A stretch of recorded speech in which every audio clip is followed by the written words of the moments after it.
Hey, it's Taylor, and I'm back with our third and final part of our free kitchen deep clean. In today's video, we're going to be tackling this refrigerator, and we're also going to be doing the stove and oven. So in order for me not to get all of their stuff mixed up, I decided to clean this one shelf at a time. And in doing so, I was able to keep things better organized and put together.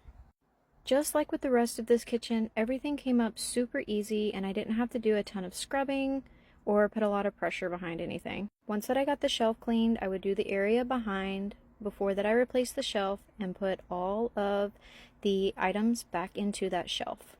That way I was able to stay more organized throughout the clean. And the shelves weren't bad at all. I think this was the worst out of all of it, and you could tell it was just some jam or something. Then it was time to move on to the shelves, and just like with the door shelves, I did them one at a time so that I could be sure the right items got put back on the shelf. I did move a couple things and ended up reorganizing their yogurt, but I tried not to mess with it too much for the most part. And here are some before and afters of each shelf as I went down. They were doing really great. And here's how that it turned out. And now she has a clean and fresh space for all of her fridge items.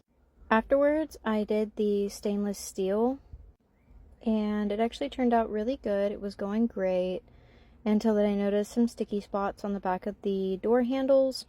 So then I had to take care of that and redo the stainless steel afterwards. And here's what it looked like after.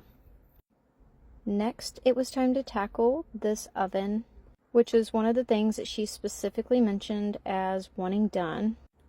So I just let it sit with some oven cleaner and scrubbed for about 45 minutes, and then this is what the after looked like.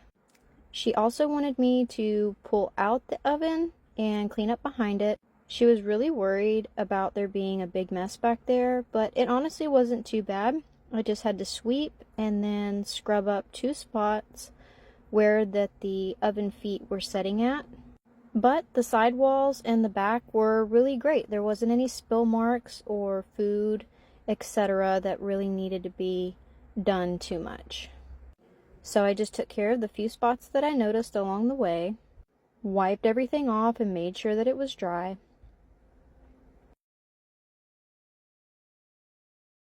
And then once that we got everything all cleaned up, it was time to do the side of the oven, which again wasn't very bad at all. I just kind of did it for just the sake of it. And then it was time to do the stovetop, the front door, and the drawer door. I just used degreaser and pumice stone on the glass top. And here's what it looked like after. I think it turned out really good and shiny. Then we got the oven put back and swept up our entire pile for the kitchen floor. And I wanted to hit around the refrigerator floors so that we could get all of that gunk scrubbed up, which was super satisfying. And I just used a degreaser and then the Dawn dish soap water mixture with that as well. And once that I was wiping it up, I noticed that under the bottom it was dusty. And so I just went ahead and took care of that as well. Then it was time to move on to the final corner of the kitchen, which was just this wall and baseboards. And everything came up super great on the wall and baseboard. Then I also took care of a small area behind the bar where I did the wall and baseboard of that area as well. I am so thankful and happy to have had the opportunity to help this mama out with her free kitchen deep clean. Let me know in the comments, what area of your house could use a free deep clean the most?